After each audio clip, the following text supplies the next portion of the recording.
A lot of you can't make your next move in life because you're scared, and your entire mindset is centered around fear.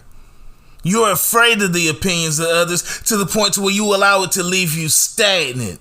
If you want to be great, if you want to live the life that God created you to live, you have to gather up some courage and stop allowing the opinions of others to leave you stuck. You weren't created to blend in and be just like everyone else. And that's why you have attributes about you that are different.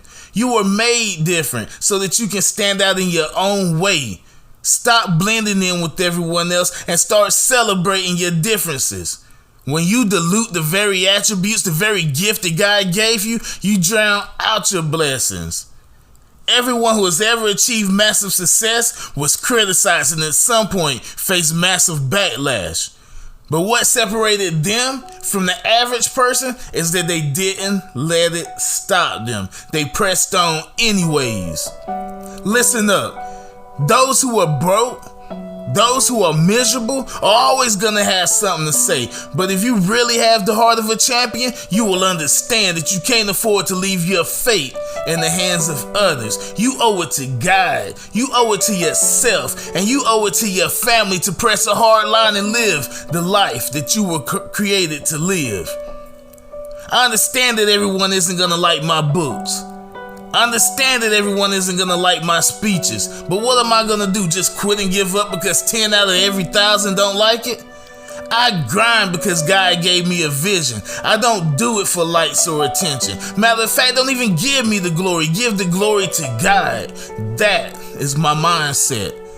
I've made it up in my mind that I'm going to apply pressure, even if it only changes one person's life at a time.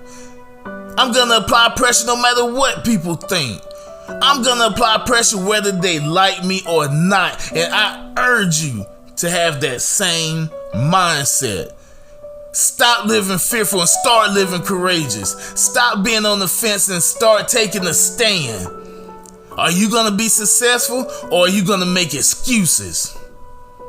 I have absolutely no sympathy for a person who is miserable in life because they rather make excuses. If you rather make an excuse instead of making it happen, then maybe you deserve to be broke, busted, and disgusted. But as for me, I'm coming for every blessing that God has in store for me. I'm coming back for every blessing that the devil stole from me. And I will not hinder my progression because of what others think. And you have to have this same mindset. I urge you to have this same mindset. One lesson that I learned in life is that people are going to hate you no matter what you do. So if they're going to hate you regardless, let them hate you for being prosperous instead of being poor. Let them hate you for being peaceful and righteous instead of being wicked. Let them hate you for trying instead of for making excuses. I remember back when I was 7 years old, I loved sports. I played baseball and football in my yard and with other boys in the neighborhood, but I was scared to join the little league team.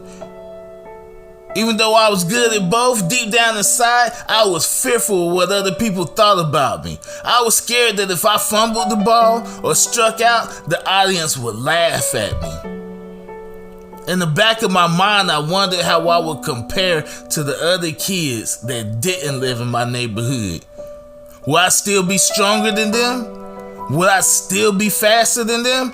There was a plethora of what ifs running through my mind, but one thing was for certain, and it was that I couldn't face the thought of possibly being embarrassed and laughed at by the spectators.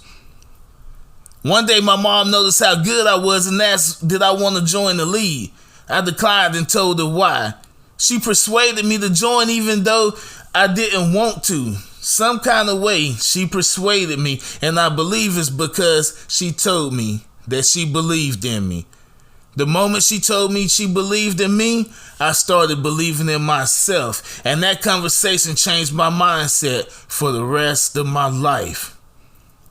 Not only did I become one of the best baseball and football players in my area, I learned a very valuable lesson in life, and that was to not allow the opinions of others to dictate my life. From that moment, I never really cared what people thought. I never cared if people liked me, and I made it up in my mind that I'm going to believe in myself. I encourage and I urge you today to believe in yourself and to stop living in fear. Live the life that you were called to live, whether they like it or not.